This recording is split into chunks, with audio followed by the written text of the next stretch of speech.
Bilang house husband, ang isa po sa role natin ay walang iba kundi ang bilang house husband, isa po sa role natin ay paglalaba ng maruruming damit ng ating pamilya. Okay.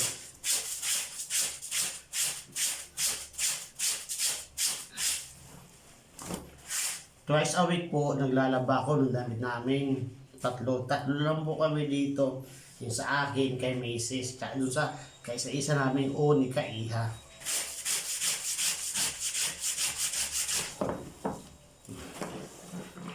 Di ba? Anong masabi niyo? Pero alam niyo po ba, minsan sa paglalaba, lalo na pag meron na tayong anak nagdadalaga. Alam niyo naman, di ba? Nagdadalaga, medyo wala pa siyang maraming alam sa buhay. Siyempre, alam nyo, ibig sabihin, dumarating sa stage yung anak natin sa puberty period. Bilang magulang, alam nyo naman, minsan makaka-encounter tayo sa labahan na alam nyo na hindi ka nais-nais sa anak natin, nagdadalaga. Pero ganun talaga, wala kang magagawa. Alam nga naman, iwanan mo yan dyan. Kaya lalabahan mo na lang. Kailangan mo rin matutunan yon. Kasi darating talaga sa time na ganun, lalabhan mo yung mga ganung bagay. Lalo na kung may anak tayong dadalaga na katulad ko.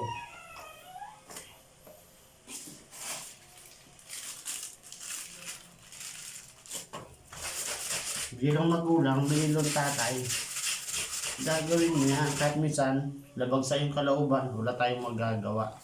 Kaya dapat gawin natin, turuan natin siya. Dapat gatong gawin, ganyan. Di ba alam niyo na po yun? Kahit sabihin na tuturo sa kanya sa paaralan, tuturo na sa kanya ng kanyang mama, gato dapat gawin, ganyan. Minsan may time na nakakaligtaan niya kasi nga bata pa. Tulad ng anak ko, 11 years old pa lang, talaga naman. Kaya hindi ko maiwasan, maglalaba ako ng mga ganong bagay. Pero wala akong magagawa. Tuloy lang, go on lang. Kasi role mo yan eh. Ginusto mo yan, tatay ka, house husband ka. Mahal mo yung pamilya mo. Gawin mo.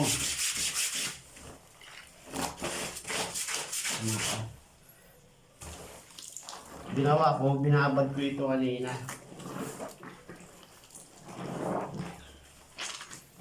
Buti lang medyo kaunti ngayon. Kaso medyo maulan, malamig na ako. Gusto sanang i-washing kaso nagtitipid. Kailangan natin magtipid sa kuryente.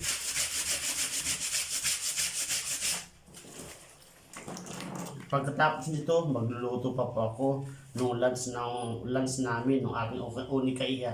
Kasi uuwi siya from school at 12. Nandito na yun, lunch.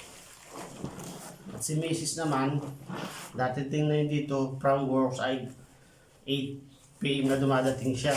Kasi schedule lang ngayon ay visit.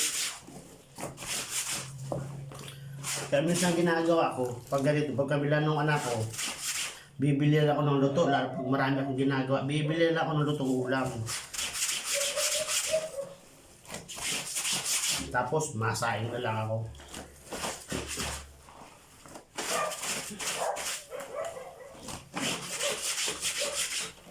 Ganito pang buhay ko bilang house husband.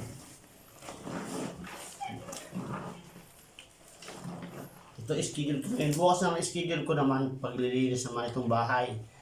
Every 2 weeks, magpapalit ba ako ng kortina sa bintana, tatanggal ikabok, ganun po. Pero yung normal na paglilinis, araw-araw ko pa yung ginagawa. Ayun, nakikita nila po anong buhay ng house husband. Pero po huwag nyo pong isipin na ang mahalaga, nakakatulong tayo, hindi tayo naging pabigat, diba? Yun lang po, marami pong salamat. Bibilisan ko yung paglaban ito. Sana may na-share ako ngayong araw. Bukas marami pong share ang pagiging buhay ng isang house husband. Marami pong salamat and please don't forget subscribe my YouTube channel. The house has blood. Thank you.